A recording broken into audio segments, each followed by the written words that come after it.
आज की ये स्ट्रेटेजी वीडियो आपको पॉलिटिकल साइंस का टॉपर बना देगी। इस वीडियो में हम पॉलिटिकल साइंस के सिलेबस से लेके कैसे रिवीजन करना है, टिप्स, हर एक चीज को कवर कर रहे होंगे। तो सीधे बढ़ते हैं, स्टार्ट करते हैं एक बहुत बड़े मिथ को तोड़ने से। बहुत सारे बच्चों को लगता है कि अगर आपको एक चैप्टर को अच्छे से कंप्लीट करना है तो 6-8 घंटे लगाने पड़ेंगे, 2-3 दिन लगाने पड़ेंगे, तब वो पूरा कवर होगा। एकदम गलत बात है। मैं 3 स्टेप्स बताऊंगा। इन 3 स्टेप्स को अगर आप फॉलो करते हैं तो पॉलिटिकल साइंस का कोई भी चैप्टर आप 2 घंटे, ज्यादा से ज्यादा 3 घंटे में कवर कर लेंगे। स्टेप नंबर 1 है आदिशा दीदी की एक्सप्लेनेशन वीडियो देखना। क्लास 11th में अगर आप हैं तो भी उनकी एक्सप्लेनेशन सारी वीडियोस आ चुकी हैं। ये वीडियो देखने से आपकी जो एनसीईआरटी है वो पूरी आपको समझ आ जाएगी, हर एक चीज आपके दिमाग में क्लियर हो जाएगी। किसी भी चैप्टर के एनसीईआरटी पढ़ने के बाद आपको देखना है गुरु भैया की फंसना पक्का है वीडियो। ये कॉम्बिनेशन आप बना लेंगे, आपका सिलेबस बहुत जल्दी जल्दी कवर हो रहा होगा, क्योंकि 2 घंटे के अंदर ही आपने पूरी एनसीईआरटी भी पढ़ ली, उसके सारे इंपॉर्टेंट क्वेश्चंस, उनके सारे आंसर्स और गुरु भैया का एक्सप्लेनेशन, ये सारी चीजें भी हो गई।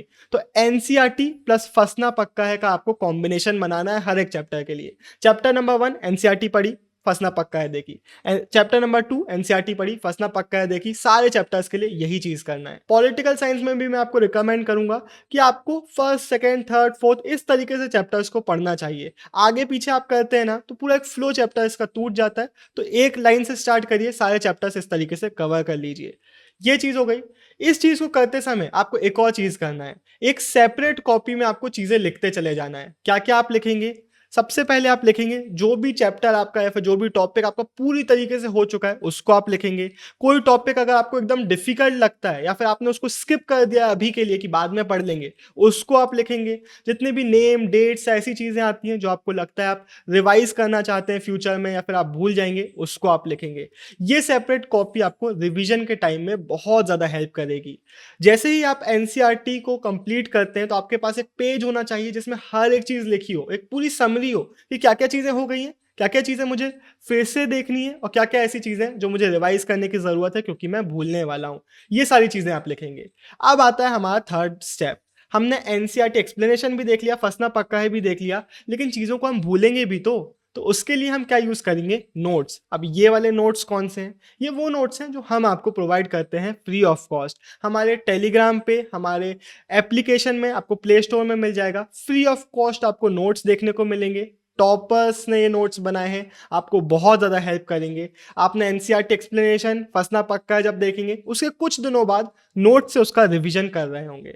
ये 3 स्टेप अगर आप फॉलो करते हैं तो आपका पूरा सिलेबस बहुत अच्छी तरीके से हो चुका होगा। और आइसिंग ऑन द केक का यहाँ पे काम करेंगे क्वेश्चन बैंक्स। मैं हमेशा ओसवाल गुरुकुल के क्वेश्चन बैंक्स रिकमेंड करता हूँ। उनकी क्वालिटी बहुत ज़्यादा अच्छी है, लेकिन इनको यूज़ कैसे करना है? आप सिर्फ क्वेश्चंस यहाँ पे पढ़ रहे होंगे, जो आंसर आपसे बन रहे हैं वो तो बहुत बढ़िया है। अगर नहीं बनते तो उसका आप आंसर देख सकते हैं एनसीईआरटी में, उसको एक बार चेकआउट कर सकते हैं। एक और चीज आप कर रहे होंगे, क्वेश्चन का आंसर खुद से लिखकर प्रैक्टिस करेंगे। उससे आपको आपकी आंसर राइटिंग समझ में आएगी, आपकी राइटिंग प्रैक्टिस भी हो रही होगी। तो क्वेश्चन बैंक्स बहुत ज्यादा इंपॉर्टेंट है। लिंक आपको इनके डिस्क्रिप्शन में देखने को मिल जाएंगे, वहां से आप इनको चेकआउट कर सकते हैं। अब हमने हमारा सिलेबस तो कंप्लीट कर लिया, लेकिन सिलेबस में बहुत सारी एक्स्ट्रा चीजें भी तो थी। उनका क्या? जैसे कि हमारा मैप्स, कार्टून बेस्ड क्वेश्चंस आते हैं, पैसेजेस बेस्ड क्वेश्चंस आते हैं। इनका क्या? एक एक करके बात कर लेते हैं। मैप बहुत इजी है यार, इनके लिए हमारी एक वीडियो आ चुकी है। ये आप देख लेंगे, आपके सारे मैप के क्वेश्चंस और पूरा मैप आपका कवर हो चुका होगा। लेकिन अभी नहीं देखना है। मुझे पता है यार कि आप में से ज्यादातर बच्चों ने अभी तक सिलेबस कंप्लीट नहीं किया होगा, तो पहले आपको सिलेबस को कंप्लीट कर लेना है, वही 3 स्टेप्स का यूज करके। सिलेबस कंप्लीट करने के बाद आप मैप वाली वीडियो ये देख लीजिएगा, पूरे मैप आपके कवर हो जाएंगे।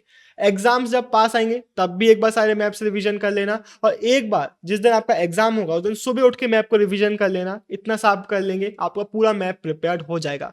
तो 3 स्टेप इसमें भी है, एक बार ये वीडियो देखना है, फिर उसको रिवाइज करना है और फिर एग्जाम डे पे रिवीजन करना है। कार्टून्स कार्टून्स के लिए आपको क्वेश्चन बैंक्स में इनके आंसर्स और क्वेश्चंस देखने को मिल जाएंगे। इनके लिए ज़्यादा मेहनत नहीं करनी पड़ती है। सारे कार्टून्स को एक बार आप देख लेंगे, उनके क्वेश्चंस एक बार आप देख लेंगे, आपसे कार्टून्स बनने लगेंगे। तो सिर्फ एक बार सारे क्वेश्चन आंसर्स रीड कर लीजिएगा, कार्टून्स को देख लीजिएगा, इतना सफिशिएंट है कार्टून्स प्रिपेयर करने के लिए। और पैसेजेस के लिए तो इतना भी नहीं करना। जितने भी पैसेजेस आते हैं वो पूरे आपके एनसीईआरटी से आते हैं, और एनसीईआरटी हम ऑलरेडी पढ़ चुके हैं। तो एनसीईआरटी का जो पैसेजेस का प्रिपरेशन है वो एनसीईआरटी का प्रिपरेशन करने के साथ ही आपका हो चुका होगा। तो इनके लिए आपको कोई टेंशन नहीं लेना है। अब हम कुछ बहुत इंपॉर्टेंट टिप्स की बात कर लेते हैं। पॉलिटिकल साइंस में बहुत सारे बच्चों के साथ होता है, जब आंसर लिखने बैठते हैं ना, तो उनको आंसर कैसे फ्रेम करना है, किस तरीके से लिखना है, क्या क्या लिखना है, समझ में नहीं आता। उसका एक बहुत सिंपल सोल्यूशन है। जब भी आप एनसीईआरटी से पढ़ रहे हैं तो सब हेडिंग्स अपने दिमाग में बिठाते जाइए। आप नोटिस करेंगे पॉलिटिकल साइंस में कोई भी टॉपिक हो, किसी में 3, किसी में 4, किसी में 6 सब हेडिंग्स आपको देखने को मिलेंगे। आपको सिर्फ ये याद करते चले जाना है। जैसे ही आप आंसर लिख रहे होंगे, आपको क्वेश्चन देखा, आपको तुरंत याद आ जाएगा कि हाँ, इस टॉपिक से मैंने ये हेडिंग याद की थी, इससे मैंने ये 4 हेडिंग याद की थी। आपको वो 4 सब हेडिंग देना है और उसके अंडर में उसका पूरा एक्सप्लेनेशन देना है, आपका आंसर फ्रेम हो जाएगा। इस तरीके से याद करिए। चाहे तो आप फ्लो चार्ट के फॉर्म में याद कर सकते हैं, फ्लो चार्ट अपने आंसर्स में बना भी सकते हैं, वो आपको काफी ज्यादा पॉलिटिकल साइंस में हेल्प करेगा। अब एक क्वेश्चन आता है कि डेट्स कैसे याद करें, इतनी सारी डेट्स होती हैं। तो इनका सबसे इजी तरीका यही है कि सारी डेट्स को आप एक जगह पर लिख लीजिए और बार बार उसको विजिट करिए। प्रिंट आउट निकलवा लीजिए, टेबल के ऊपर लगा लीजिए, बार बार देखिए। 1 बार, 2 बार, 3 बार आप पढ़ेंगे, आपको डेट्स याद होने लगेंगी। लेकिन इसकी मेहनत आप मत करिएगा, मैंने आपके लिए मेहनत कर दी है। ये एक वीडियो में सारी डेट्स आपको मिल जाएंगी। तो डिस्क्रिप्शन में इसका भी वीडियो का लिंक आपको मिलेगा। इस वीडियो का डिस्क्रिप्शन मत स्किप करिएगा, बहुत इंपॉर्टेंट लिंक्स है, सारे चेकआउट करिएगा। एक वीडियो में पूरी डेट्स आपको मिल जाएंगी, आपकी पूरी मेहनत खत्म। आपको बस प्रिंट आउट निकलवाना है, आपको बस बार बार विजिट करना है। डेट्स के बाद अगला प्रॉब्लम आता है नेम्स में। चाहे वो नाम के लीडर्स हों, चाहे वो सार्क के मेंबर्स, बहुत सारे नाम हो जाते हैं, कैसे याद करें? तो उसके लिए चैट जीपीटी यूज़ करिए। कैसे यूज़ करें, क्या यूज़ करें? निमोनिक्स यूज़ करिए। चैट जीपीटी में आप निमोनिक्स सर्च कर सकते हैं किसी भी चीज़ के लिए, वो आपको निमोनिक्स बना के दे देगा। निमोनिक्स क्या होते हैं? मैंने सार्क के मेंबर्स याद करने के लिए MBBS पेन ये याद किया था, और इस एक निमोनिक से मैंने सारे मेंबर्स याद कर लिए थे, जहाँ पे हर एक जो लेटर है वो किसी कंट्री को रिप्रेजेंट कर रहा था। यही आप यूज़ कर सकते हैं किसी भी चीज़ के लिए। बस चैट जीपीटी पे या फिर गूगल पे जाइए और सर्च कर लीजिए निमोनिक्स फॉर सार्क मेंबर्स, या फिर mnemonic for ASEAN, mnemonic for this, किसी भी चीज़ के लिए, और आपको निमोनिक्स मोस्टली मिल जाएंगे। नहीं मिलते तो खुद से भी आप किसी चीज़ का निमोनिक बना सकते हैं, पर जनरली आपको मिल ही जाएंगे। तो निमोनिक्स के थ्रू आप एनसीईआरटी की सारी इंपॉर्टेंट चीज़ों को याद कर सकते हैं। अब अगला पॉइंट आता है रिवीजन कैसे करेंगे। तो सबसे पहले आप यूज़ करेंगे नोट्स जो आपने खुद से बनाए हैं। आपने लिखा हुआ है कि कौन सा टॉपिक आपको फिर से विजिट करना है, कौन सी चीज़ें आपको फिर से एक बार देखनी है, उनको एक बार देखेंगे। हमारे नोट्स का यूज़ करके बार बार एनसीईआरटी में जाने की ज़रूरत नहीं है। हमने नोट्स प्रोवाइड किए, उनका आप यूज़ कर सकते हैं क्विक रिवीजन के लिए। चाहे तो जो फंसना पक्का है सीरीज है उसको एक बार फिर से देख सकते हैं, जल्दी जल्दी सिर्फ क्वेश्चन देख सकते हैं, या फिर सिर्फ कोई टॉपिक आपको याद नहीं आया तो उसका पूरा एक्सप्लेनेशन भी सुन सकते हैं। तो ये दोनों चीज़ें आपको रिवीजन में बहुत ज़्यादा हेल्प करेंगी।